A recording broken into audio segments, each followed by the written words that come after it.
My name is Julie. I'm with Link for Equity, and our guest today is Shanda. And in this podcast, we will discuss open-ended questions. Think about this question. Do you like swimming as a form of exercise? And think about this question. How do you feel about swimming as a form of exercise? Even when thinking about these questions, you probably had very different responses to them in your head. So today we can compare asking questions to going fishing. When you fish with a pole and bait, it's like you already know what you're going to catch. This is like asking closed questions in motivational interviewing. When we ask a closed question, we know what type of answer we'll get. But if you fish with a net, there is much more uncertainty about what you're going to reel in. You might get a dirty old boot or a whole school of fish. This is like asking open-ended questions in motivational interviewing.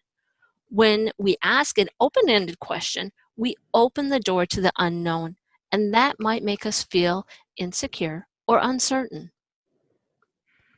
So Shanda, why don't we start with a role play? Do you want to get us started with anything before we jump into it for folks?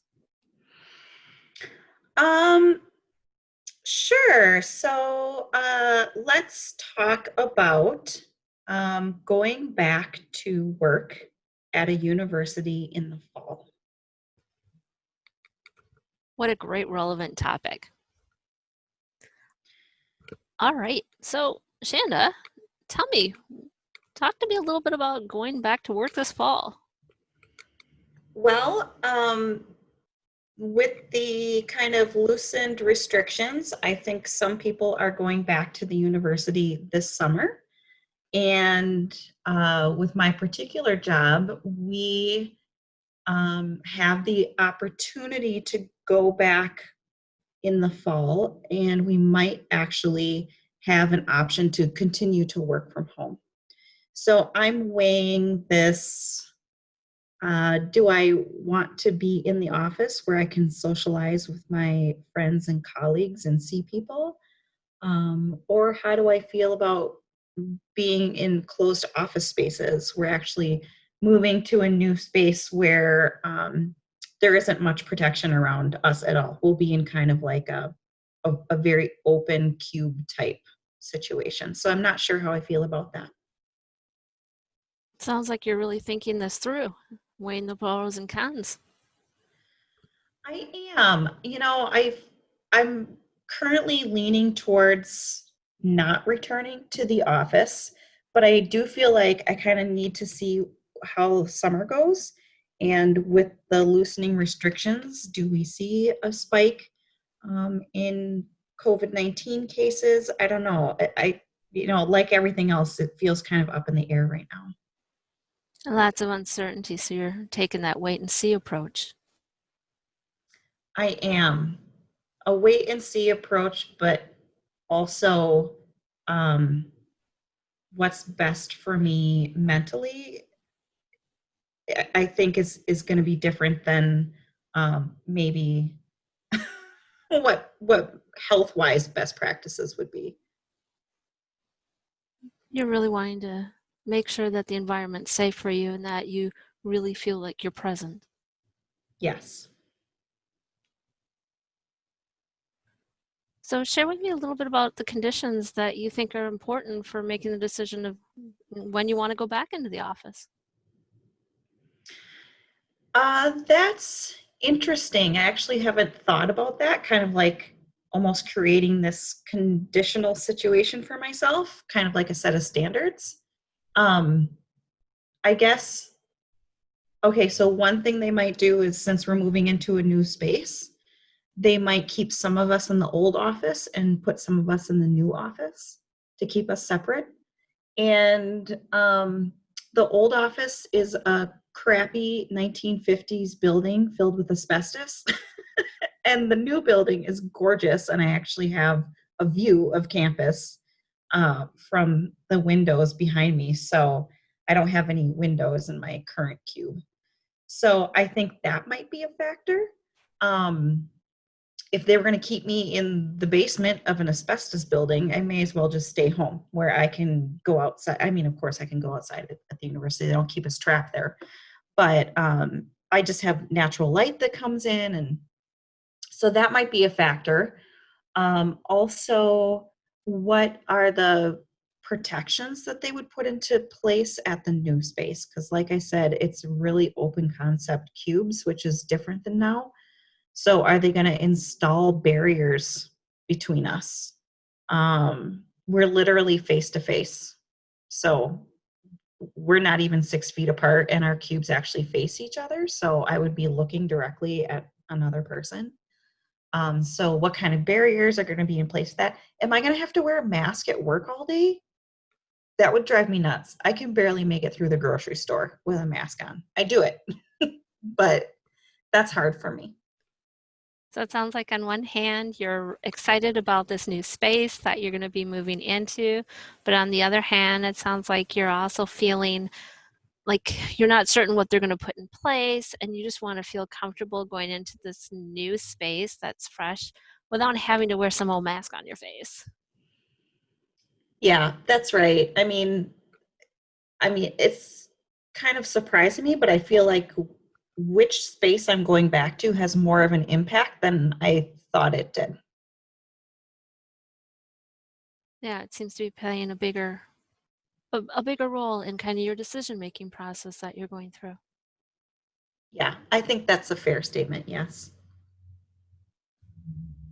Yeah, I really commend you for thinking through this process and kind of what you're thinking of doing. Are there other things that you're doing, or should I say, what other things are you doing to kind of thinking about getting back in the office for fall, if that seems to be the direction that things go for you and you feel safe? Yeah, so what other steps am I taking right now? I guess I just kind of started this thought process. We just found out this week that these would be our options. Um, but um, actually, there is a step that I haven't talked about that I'm would need to start taking probably now, and it might sound silly, but we have a high anxiety dog, and his anxiety has actually ramped up since I've been home all the time. Instead of getting better, it's gotten worse. And I think it's due to his constant attachment to me. So I would literally need to start planning for some social distancing from my dog to prepare him to be home alone for 8.5 to 9 hours a day while we're working. So um, that is a step that I would need to start taking if I go back. So that makes me think I need to start making this decision sooner rather than later. Yeah, you really care about your dog and want him to feel comfortable. Well, he's the best. Yeah, a nice strong companion for you perhaps at home now. I see that you're smiling and you seem very excited about talking about him. Yeah, he's I mean, even when he's being overprotective and getting on my nerves, it's because he loves me. So that's always a good feeling, right? Yeah. Where do you think you might get started with helping your dog kind of get back into the groove of you being gone again?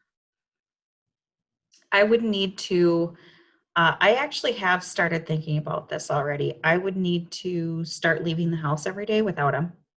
So whether that's take him for a walk in the morning and then go for an additional walk by myself, or if I walk around the neighborhood and run errands and leave him here, um, and try and make that a longer and longer period of time.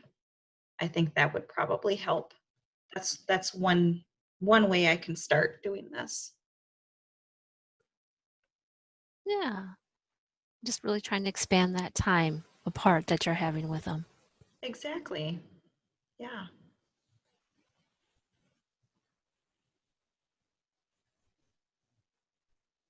Okay, Julie, do you want to wrap it up? I feel like that was a good back and forth. Yeah. How did that feel for you? Really good because so Obviously, we had a topic that we were talking about. It's very relevant to my life. I had things to say, but at points where I was like, yeah, I just don't have a lot more to share on that right now, you would come back and ask me this open-ended question, um, like, what are the steps you're taking? Where where are you going with your plans in X direction? So those types of prompts and questions that you were asking felt very um, like you're placing everything back in my hands, right? So you're not offering me what you think I should do. You're saying, what are you going to do? How are you going to take responsibility? And what are the next things that you're going to do to make this happen? And think it through a little bit more thoroughly. So that was super helpful for me. So thank you, Julie. Absolutely. I How think about you? I think for me, I found myself walking into a close-ended question in one of my questions, and I'm like, oh, open-ended question. So I kind of just changed my mind in the middle and rephrased my question to make it much more open to really get more information from you because I didn't know what you were thinking. I really wanted to kind of know what your thoughts were around it. So that way, if there was something I could assist with, I could later ask for that to see if I could offer you something. So Yeah, I and it was worked. wonderful. And it didn't seem awkward when you, honestly, it didn't seem awkward. I mean, people do that all the time, start saying something and then rephrase it, right? That's actually a pretty natural way of talking and communicating with people. So, yeah, it seemed really natural. Wonderful. I did find myself on my fingers counting, which I know may not necessarily be easy to do face to face. It's like, okay, 1, 2, 3. Okay, now I can ask a question. Even though that wasn't always the pattern, a lot of it was listening really to where you were taking me and what you were sharing, because that was really helping me to determine, hey, do I say something back and kind of, give you a reflection, or do I Mhm, acknowledge what you've accomplished, or mhm, do I like, hey, I really need some more information here. So thank mhm. you. That was great. Yeah, it was fun. Well, would you like to Okay. give us some tips about this and help our listeners out?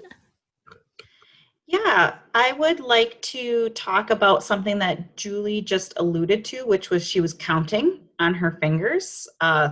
3 to 1 is the ratio rule. And what we mean by that is when you want to ask questions during motivational interviewing, you should try and stick to the 3 to 1 ratio rule. So you should try to incorporate 3 reflections for every one open ended question that you ask. So we're still trying to make the focus of the interaction to be reflections, and allowing yourself open-ended questions, absolutely, but trying to keep that ratio at 3 to 1. And a second thing that I think is really helpful is you can use whatever language works best for you or feels most natural for you. But if you do find yourself struggling with framing open-ended questions, you can begin questions with how or what or tell me more. Those are 3 standard ones that work really well for folks. But like you heard Julie state during our little reel play that we did there, she used what steps will you be taking? She used where are you going to be going with that plan, right? So these were all different ways to begin that statement. But again, if you're struggling, uh, tell me more is always a great one. Tell me more about XYZ. That's a really good way to get people to open up and ask a question in a way that doesn't end up cornering you into a closed-ended question at the end. Shanda, thanks for that. I have to admit, my favorite one is say more about that. I love that one. Yeah, I do too. Well, thank you all for joining us, and we wish you well. Um, we do encourage you to practice using open-ended questions starting today. The more practice, the better we get. And We'll see you soon on our next podcast. If you have any suggestions for other topics, please email us at linkforequity@umn.edu. And just to let you know, for disclaimer, funding for the Link for Equity is provided by the National Institute on Minority Health and Disparities, award number R01MD013801. And for more information, it can be found on our website at linkforequity.umn.edu.